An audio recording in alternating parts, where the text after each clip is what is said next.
How to convert string to array in JavaScript. I'll show you two ways. First, we'll need a string, so let stir equals hello.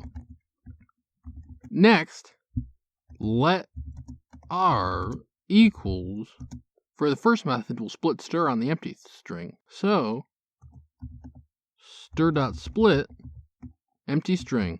If we console.log r out and run the code, we'll see the string converted to an array. For our next method, we'll use the spread operator. R equals, array brackets, spread operator, stir. This spreads every character from the string to be a separate element of the array. If we run this code, we'll again see the string converted to an array. This has been Jakubication. Like and subscribe to learn more.